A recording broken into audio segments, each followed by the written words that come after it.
Welcome to the Mental Health Merienda, your snack size guide to mental health wellness. I'm Dr. Adeline Leon, licensed clinical psychologist.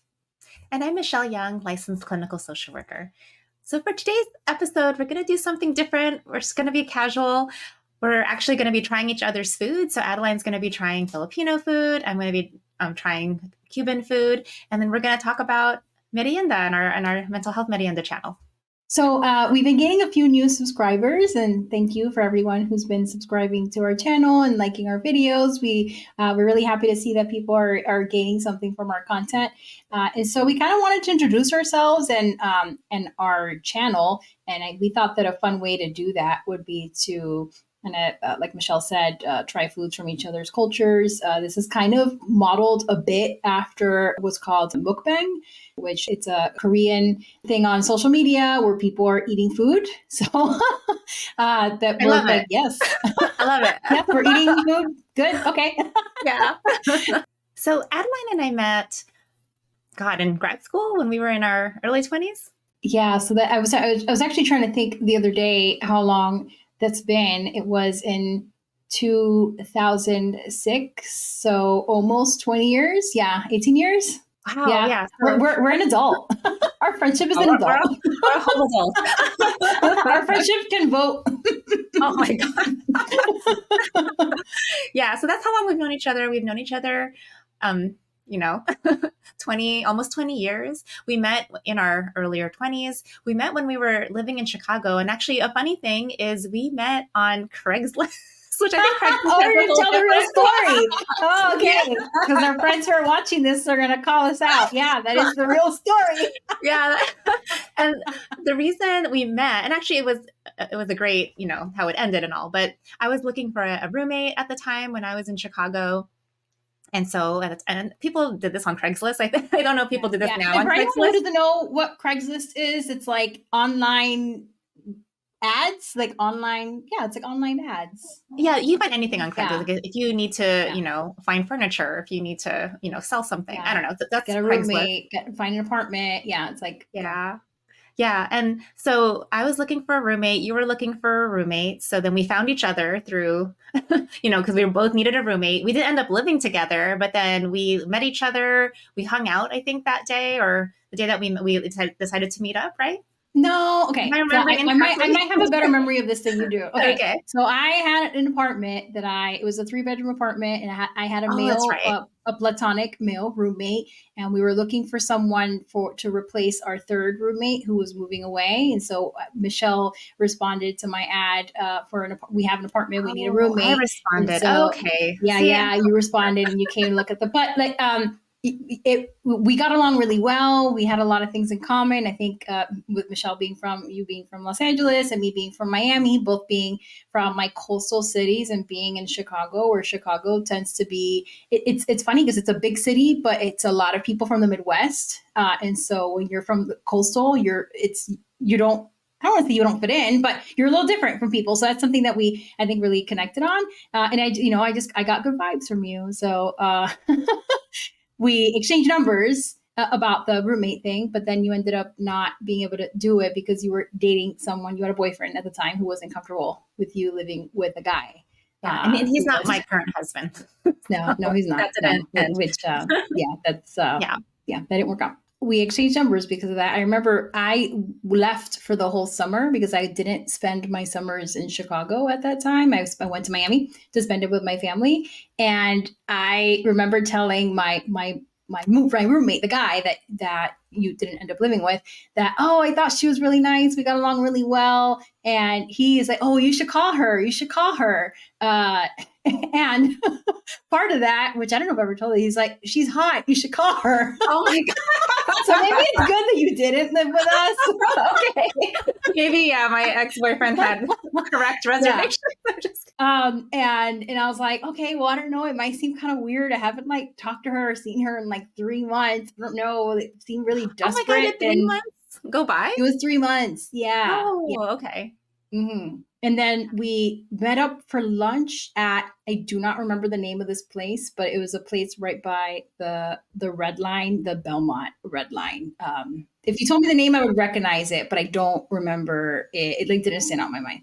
And then when we just became friends from there. I think our friendship story, our real friendship story, is like a good testament to kind of some of the things we talked about like about adult friendships, and just like putting yourself out there and just assuming people like you and like not being so worried about seeming kind of desperate or needy. And like I think a lot of that I was feeling on my end, and then just kind of just going with it. And then, and if you hadn't responded or anything, then, and I don't know if I called you or texted you. I don't know. One of those, I'm sure.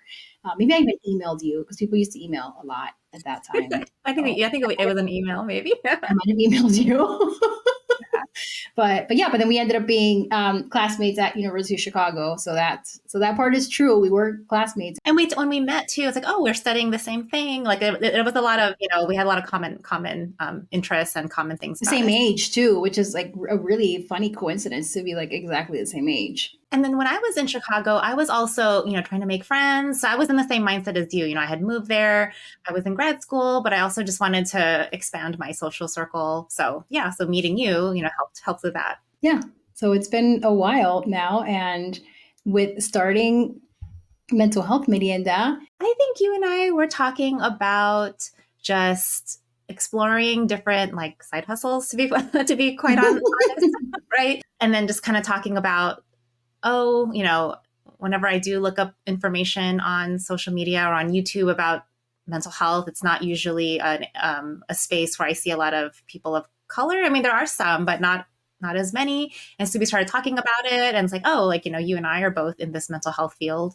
Like, why don't we, like, would you be open to trying this? It was very much like kind of like, okay, yeah, let's try it. Yeah, and I think like when you're on social media, there are a lot of uh, psychology, mental health related posts and pages, and in many cases, like what we really noticed is that it wasn't anyone who is like a licensed mental health professional. So it tends to be maybe like life coaches or someone who's like an ex who, just gives themselves the title of so and so expert. So, like relationship expert or whatever it might be, but without having the actual, Credentials. yeah, credentials to back that up. And so, so just to add on a little bit to what we mentioned earlier, we met in our master's. Well, no, we technically met on Craigslist, but then we're together in our master's program in social work, and Michelle also with the double masters. So for me, it was just a social work master's, and then I actually worked for a couple of years and decided to go back to school, and then I got my PhD in clinical psychology. Yeah. So And yeah. actually, what was funny, I don't know if you remember this, but remember I was thinking about going back to get like a doctorate, and you're like, oh, why? and then Was you that when ended I up was in my getting it program or before? before. I don't remember that. Yeah, Yeah, no, yeah. before. Like, so we Mhm. both weren't, we were out of our master's program and working. And then I was kind of thinking like, oh, do I want to do that? I decided not to. And you were like, oh, why would you want to do that? But then you ended up doing it. I don't remember that conversation, but that most definitely sounds like something I would have done because I didn't really want to get the PhD, just because I knew it would be a really long time. I knew it would be very expensive, and a lot more. My perspective about it was that I want to get as much schooling as I need to do what I want to do, and not necessarily any more. I do think some people pursue the PhD because they really want that doctor title, and I never ever cared about that. For me, it was that I knew I wanted to do something in mental health. I didn't think I wanted to do therapy, but I wasn't sure if I did or not. I now know I don't. And so I was always really interested in diagnosing and the whole assessment process. And I thought that's what I would be really good at. And with when you're at the master's level, there's a lot of limitations in terms of what you can do. But with having the PhD in psychology, especially with what I ended up specializing in, which is neuropsychology. That's what I do day in and day out. Is that I do testing. So I wanted it to be a lot of assessment, and I also wanted it to be quite a bit of writing involved, which I sometimes I question that decision. But I did want a lot of writing because I've always enjoyed writing.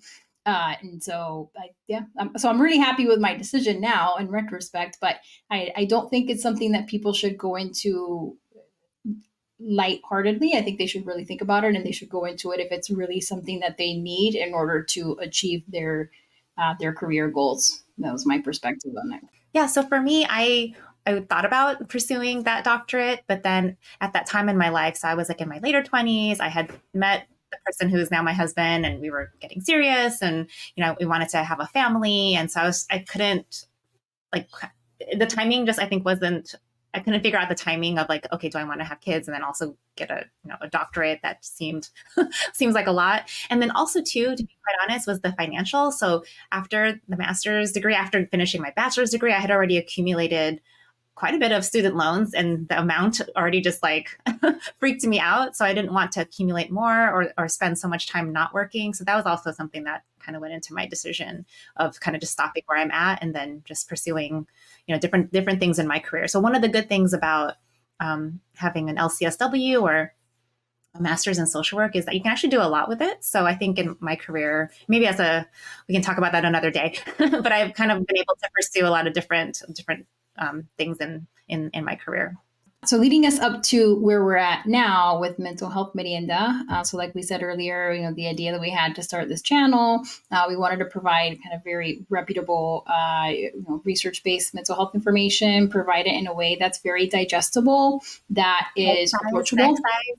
Snack size, yeah. Approachable, digestible, snack size. And so when we were kind of brainstorming some names, we thought of a lot of things. I remember Let's Taco About It was one that we really thought we were going to go with. Yeah. I thought it was a cute name, and the logo would be a little cartoon taco. But that didn't really work out. And so I think there's someone else who has a similar title, not the taco part, but the Let's Talk About. And so obviously we wanted to make sure we're not copying anyone's name. Right. So that was hard, yeah. Like for legal reasons, but also just for being unique. And so with just brainstorming different names, I started thinking of our backgrounds. And so I'm Cuban and Dominican. I grew up speaking Spanish. And so I thought incorporating something with Spanish and with, Tagalog with your Filipino background. And so I looked up all these words. What are words that are similar in both languages? And merienda is one, which means snack in both languages. And so it kind of seemed to fit because snack is kind of, shorter. It's kind of more casual versus like a full meal. And so that's why the mukbang that we are kind of modeling this a bit after a mukbang kind of seemed to make sense, because we'll be actually trying each other's foods and incorporating merienda and snacks and eating and talking about our cultures too in the show. And for me, I'm Filipino and I'm also Chinese. So, but I grew up, mostly in the kind of the Filipino culture. So yeah, I'm excited to have this merienda right now where we're gonna yeah. So maybe you want to start, Michelle, with what you are trying. Yeah. So just to give a little background. So I live in Los Angeles. It's pretty easy in Los Angeles to get all kinds of food. So I think I let you know about this particular restaurant, and then you gave me suggestions on what to order. And then same for you. I don't think there's that many Filipino restaurants in Florida, or at least where you're Florida. Not as many, but yeah. I was able to find one. Yeah, you found one. One good one. There's more than one, but yeah. And then you shared the link. I looked at the menu and I gave you some recommendations. So that's kind of how we're going to do. We both gave each other, since we live far away from each other, we gave each other recommendations on what to order, and then we can try it. All right. So what you told me to get, I don't know, here, let me put it up. I don't know if this is like which I'm so excited to eat. A little smorgasbord. Which is delicious. All right. Yeah. So I have that smorgasbord. So the first thing I'm going to try, and I don't know if do you have a suggestion what I should try first? The papa rellena. Papa rellena? I love papa rellena. Yeah. Okay. So let me pick it up, and a little potato ball with beef inside, right? Yeah, so potato ball fried. It has the thinly fried layer, and then like a little like soft potato is underneath that, and then inside is ground beef, some very flavorful ground beef. So yeah, that's really I love papa rellena. And so I have some, like we said, I have some Filipino food that I got, and I'm thinking that I actually really want to try this, which is a chicken adobo Yeah, wings. adobo is a very popular dish in the Philippines. And then this is a little bit more fusion. So this is not the way it's traditionally prepared, but like a fried like wing style is more fusion, more like modern, more cool. So that they got Okay. it from a modern restaurant, right? Yeah. And what's really funny is that adobo, we have adobo in Latin cultures and Latino cultures where it's a seasoning. It's kind of what is it in English? The one that's like you put on everything that has a certain name. All season. I don't know, but either way, it's kind of what you use to season basically everything. So it's like, oh, Oh, really? Adobo on adobo. everything? Yeah. Oh, So interesting. it's funny. We have a lot of similarities in our cultures, but I'm going to try a little bit of this. I've actually never tried this before. So, Oh, okay. mhm. It's really good. Is it it has a crispy? little bit of sweetness. Hmm? Is it crispy? It's really crispy. It has a pretty thick, crispy layer. It has a slight sweetness to it, but it has the salt because I can actually see it has some salt on it. So it's like the salty and sweet. It's really, really good. And the thick breading layer is really nice. Yeah. It looks really good. Hmm. But next time I visit you in Jacksonville, we should check that place out. Good. Yeah, adobo is really popular. Um, it's more like soup based, or it has like a stew. It's kind of it has like a soup that is, and then the chicken adobo is kind of like within it. Mm, You eat it with rice. mm, okay. Yeah, that's. I think we'll find a few similarities in our foods as we go through some of these foods. Oh. Yeah. So the next thing I'm gonna try is the plantains, the muduros. Maduros. Yeah. I love maduros. Yeah. I already like them, so I already know I'm gonna like I like this, but I want to eat it. So here's like a plantain, and we have plantains as well in the Philippines. So So with the maduros, it's so you have it's like a cousin to the banana. It's like that they're huge. They're like this big. I mean, I don't know if you can tell for reference, maybe like 12, like a foot long, essentially. You have the maduros, which are the really, really sweet. They're not really, really sweet. They're really, really ripe. Sorry, they're sweet. They're really, really ripe. So when you buy them, they look black. They almost look like they're rotten, but that's when they're the best. So yeah, my mom would actually get the ones that were not ripe enough, and she would put them in. I think essentially it's the broiler because we used our oven for storage and we used our dishwasher for storage. oh So yeah, we the use our broiler, dishwasher for storages too. So yeah, that's a very common yeah, yeah. thing. So the broiler was used to ripen up the plátanos a little faster so that they get ripe enough to use for maduros. And when you want tostones, which are the fried Oh, salty I love ones that instead of too. the sweet ones, yeah, those are the really really green ones. So it's so cool because it's the same vegetable, but depending on the ripeness of it and how you cook it, it tastes completely. I think maduros and tostones taste completely different, Yeah, yeah. but they're both equally delicious. Yeah, both equally good. But the plantains, I mean, I just ate it by itself. I think sometimes I'll find it in other like types of restaurants where it's like you eat it with the rice or whatever. It's like a side of a dish. But even on its own, it's really good and it's sweet, but it's not too sweet. And then we have similar like kind of like banana type dishes in the Philippines. So I think I just if you like bananas and I think you'll like plantains. But yeah, it's sweet but not too sweet and it's really good. Yeah. So I'm now going to try what I would argue, Michelle, correct me if I'm wrong, is probably the most popular Filipino food, which is lumpia. Lumpia, Um, yep. Our egg roll, our version of egg yeah, rolls. I think it's the yeah, best it's type lumpia. of egg roll. Yeah, and I love the Yeah. small. I'm excited. Yeah. Do you have the sauce too? Do you have a like a I sweet? do have it. So the sweet chili sauce Yes. right Oh, there. that's the Yeah, best. Yeah, I have a I whole love thing the of it in my sauce. refrigerator. I have some of it too. This is what we got from the restaurant, but we actually have some of this at home too. This is actually only the second time I've ever had lumpia. Yeah, Really? I know. Yeah, I know. Well, Yeah. I'm it's surprised interesting. too. Yeah. Yeah. No, I love lumpia, and I mean, you can even get it. Like our Costco has lumpia, like in the frozen section that you can get and put in the air fryer in the oven. So yeah, that's a staple. I think everyone who's not Filipino probably knows that more than maybe any of the other dishes. I I would think imagine. so. Yeah. Oh, cool. So I'm glad you like it. Yeah, it's really good. All right. Actually, so the next thing I'm going to try is something that we have something similar in the Philippines. So lechon. Oh yes, love lechon. Mhm. Yeah. So, okay. So, hold on. I'm going to need my fork. I'm also going to eat it with the saffron rice. So, I'm kind of just going to eat it together. Okay. So, let me boop, boop. So, the lechon is right Oh yeah, here, and it has yeah, yeah. onions, and then I'm going to eat it with the saffron rice. Yeah, it's really good. It says lechon asado, so it's like roast pork. It's really it's marinated oftentimes for 24 hours in like citrusy juices, so it'll have to be marinated in mojo. So mojo is this delicious citrusy garlicky sauce, and it's amazing. You can use a mojo to marinate lots of stuff, but like like steak or chicken. But pork lechon, it's really great for that. And it's if it's a really good lechon, it'll be like it won't be dry because that's what's hard about making lechon is that sometimes it could come out a bit dry. Yeah. My dog is trying to get some. No, No, not for no. you.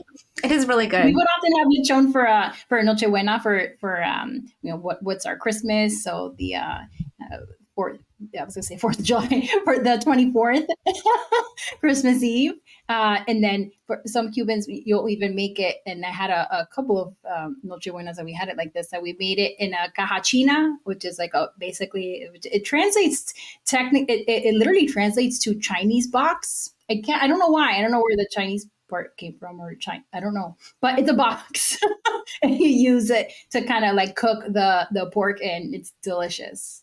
Nice. Yeah. We have lechon as well. So, I think for people who aren't Filipino, if you've ever gone to like a Filipino party where there's lots of food is like a huge part of our culture. But then sometimes at parties, and it doesn't even have to be like, oh, we're saving it for Christmas or Christmas Eve. I mean, it could be like, oh, it's my like fifth birthday party or like my kid's birthday party. Why not have a big pork? But you'll see kind of like a big pig. You'll see the whole thing, and it's kind of like laid out on the table, and then like the inside is like the lechon, and that's like the part that people like. It's yeah, very very popular. So I'll show you this bowl here. This is the next thing I'm going to try. So this is a chicken tocino. Hmm. So I've never had this at all. I've never seen it before. I was very intrigued by the fact that the chicken is purple, Yeah, there's a certain which spice that is used in the cooking that kind of lends itself to that color. mhm.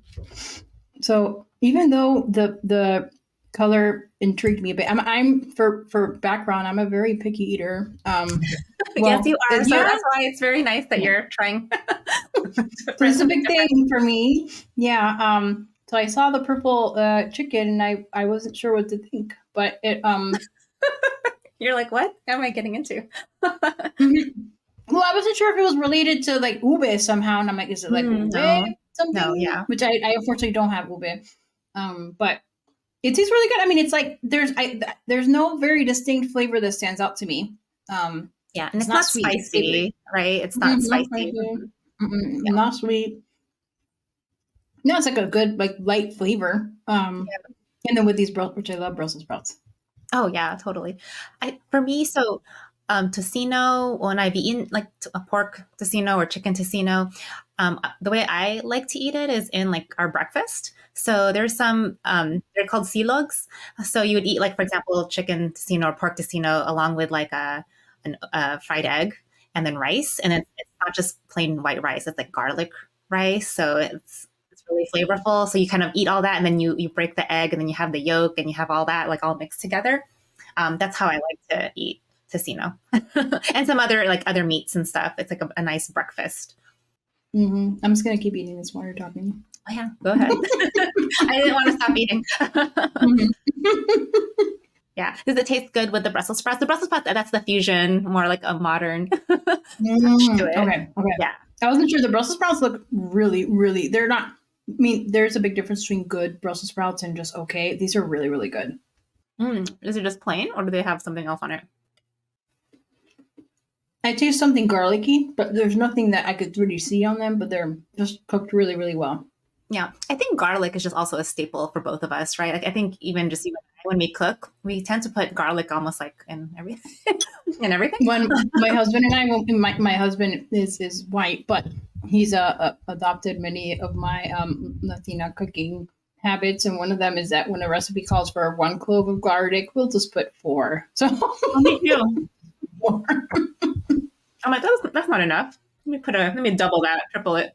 So the next thing I'll try, and we have something similar in the Philippines, but empanadas.